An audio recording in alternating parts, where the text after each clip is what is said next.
আসসালামু আলাইকুম। তোমরা যারা আজকে ভিডিও দেখতেছো তোমরা সবাই জানো যে ক্যাডেট ভর্তি পরীক্ষার জন্য কোণ নির্ণয় এই টপিকটা কত বেশি ইম্পর্টেন্ট।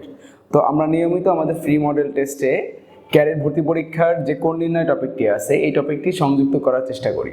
তো একটি প্রশ্নে আমাদের এই কোশ্চেনটি ছিল, এই প্রবলেমটি ছিল কোণ নির্ণয়ের। তো এই প্রবলেমটা আজকে আমরা সলভ করব। ওকে, দেখা যাক। এখানে যে কোশ্চেন হলো এরকম একটা চিত্র এবং এই চিত্র থেকে এক্স এর মান কত সেটা চাইছে।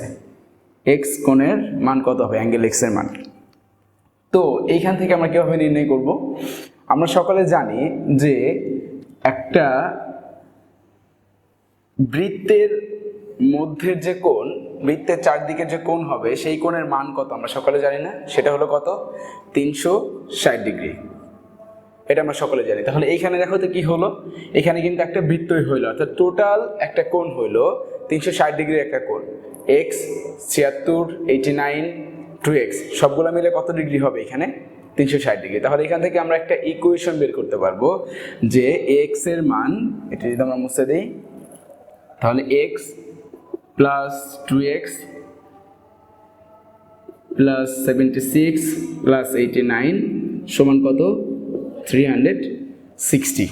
ওকে, ফাইন। তাহলে এখান থেকে যদি এক্স এর মানটা আমরা বের করতে চাই, সহজেই আমরা সমাধান করতে পারি সমীকরণ। 2x আর x যদি যোগ করি 3x প্লাস 76 আর 89 যদি যোগ করি তাহলে কত হয়? এখানে 5 আর হলো 160, রাইট, সমান 360।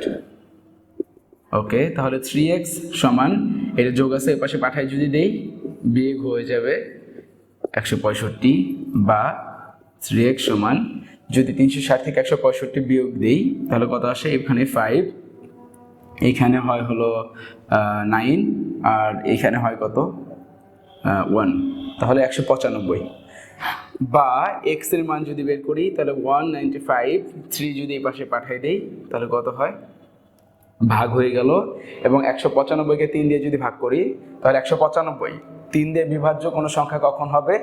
যখন সংখ্যাটি 3টি অঙ্ক বা যতগুলো অঙ্ক আছে সবগুলো অঙ্ক যদি যোগ করি, সেই যোগফল যদি 3 দ্বারা বিভাজ্য হয় তবে সংখ্যাটি 3 দ্বারা বিভাজ্য। এটা তোমরা সকলে জানো। তাহলে 1, 9, 10 আর 5 কত? 15। 15 যেহেতু 3 দিয়ে বিভাজ্য, তার মানে 195ও 3 দিয়ে বিভাজ্য। ফাইন, তাহলে 3 দিয়ে যদি 195কে ভাগ করি তাহলে কত হয়? 3, 6 আর 1, 5, তাহলে 65। তাহলে এক্স এর ভ্যালু কত বের হলো এখানে?